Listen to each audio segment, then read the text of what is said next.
nonprofit Ending Stereotypes for America, the logo. This is not Africa. This is a typical image you see of Africa, the Bushmen, the Maasai, the Pygmies. Right now, currently, they make up less than 0.1% of Africa's population. Historically, since pre-colonial times, less than 1%. Yet that's 99% of the images I saw growing up about Africa, was those people. That is not the real Africa.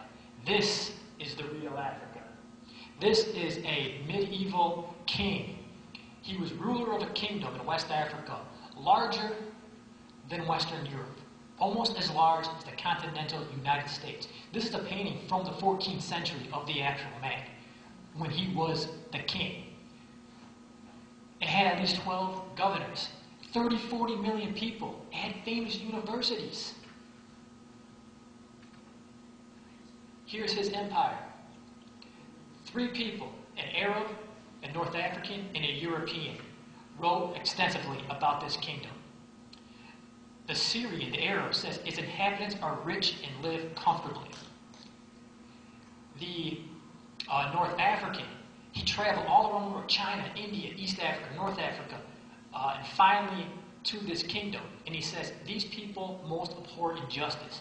Complete and general safety one knows throughout the land. He said, you don't have to worry about people killing you. You don't have to worry about people robbing you. Completely destroying the stereotype that, oh, somehow black people are more inclined to commit crimes. Destroys that stereotype. But we never heard about this kingdom. In Timbuktu, you probably heard about Timbuktu. A European came down there and said more profit is made from the book trade than any other line of business. But of course, we never heard about that. That's the real Africa. Ancient Ethiopia. This is a 16th century castle from Ethiopia. Ethiopia in ancient times was called the 3rd most powerful kingdom by ancient writers, behind Rome and Persia, but ahead of China. They may have been, historians think, the first kingdom that actually built stone castles like this. It wasn't until about 1,000 years later the Europeans learned of these castles when they came down for the Crusades. Also, the Ethiopians invented coffee, which I think a lot of us here can probably appreciate. I know I could. They also were the first kingdom to convert to Christianity. These are stone churches from ancient times. Nubia, you may have heard of Nubia or Cush in the Bible as it's often called. They were so powerful. They're in the present day Sudan, a little bit down in Uganda. They were so powerful that they defeated Roman, Greek, Persian, and Assyrian armies. They did, like Representative Knopf said, they developed their own alphabet. And their alphabet included vowels, as the Egyptians did not include vowels, so it was actually more advanced than the Egyptians. And they also ruled over the largest kingdom ever in Africa when this man conquered Egypt. This man, Taharqa, was considered one of the top 4 military strategists of ancient times by an ancient Greek writer. Him and his family ruled over Egypt for roughly 100 years, restored its economy, restored its system of temple building. And he was so beloved by the Egyptian people. When the Assyrians were going around conquering everybody, they pushed him and his family back to Nubia. The Egyptian people rallied and put this man back in place. That's how much he was loved.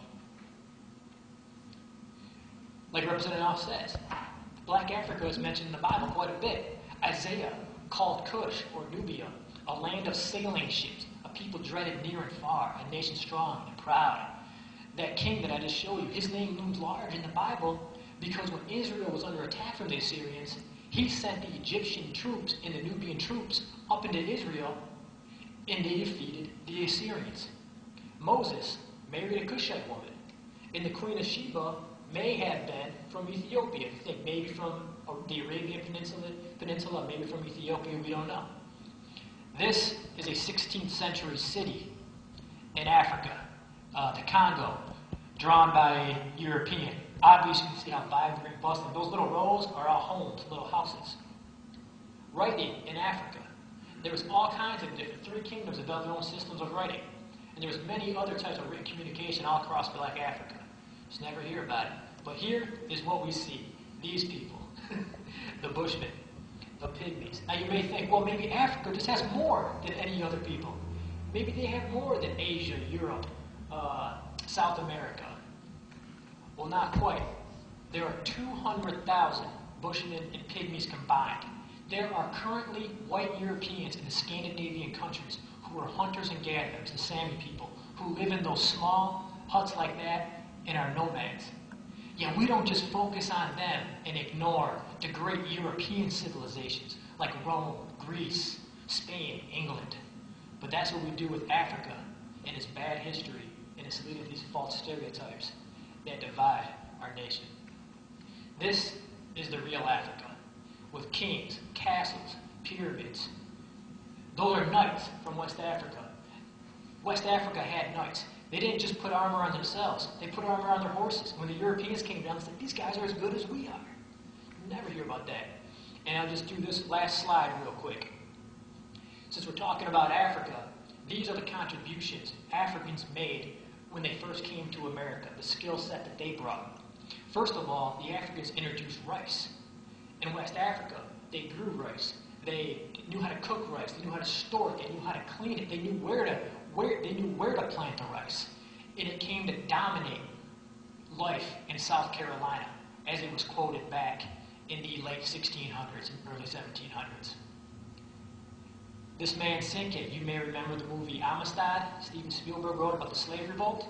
Well, guess what? The leader of that slave revolt was a rich rice farmer in West Africa. That was just one contribution right away that the Africans made. They also were expert cattle herdsmen. They were expert horsemen. That's why they were so good at it. In West Africa, like I showed you, they often rode horses, but you never hear about that. That's why they were so skilled at raising cattle, another contribution they made. Also, they knew how to deal with alligators. The Europeans never dealt with anything like alligators, and they were killing their cattle, they were killing their chickens, killing all their farm animals. Well, the Africans, they dealt with crocodiles, so they knew exactly how to take care of them. And they helped build American society that way. Also, the fishing skills, the casting techniques they brought to Europe also often supplanted the local Native Americans and Europeans in skill. They also introduced guinea corn and then sailing. In West Africa, you had all those rivers that you had to navigate for trade. They had these big boats where you had to, ship all the goods from back and forth. When they come to America, they still have those skills. They didn't lose those skills. So they would slaves actually would often be auctioned off, and they would say, this man was an expert sailor in Africa. Africans provided the backbone of the navigation system in early America. And also they made major contributions in the form of basket making, box making, bats, and pottery and that kind of thing. So that's just one example. And I'll show you some other slides later about how all groups have brought certain skills to make America what it is today, the greatest country in the world. Thank you.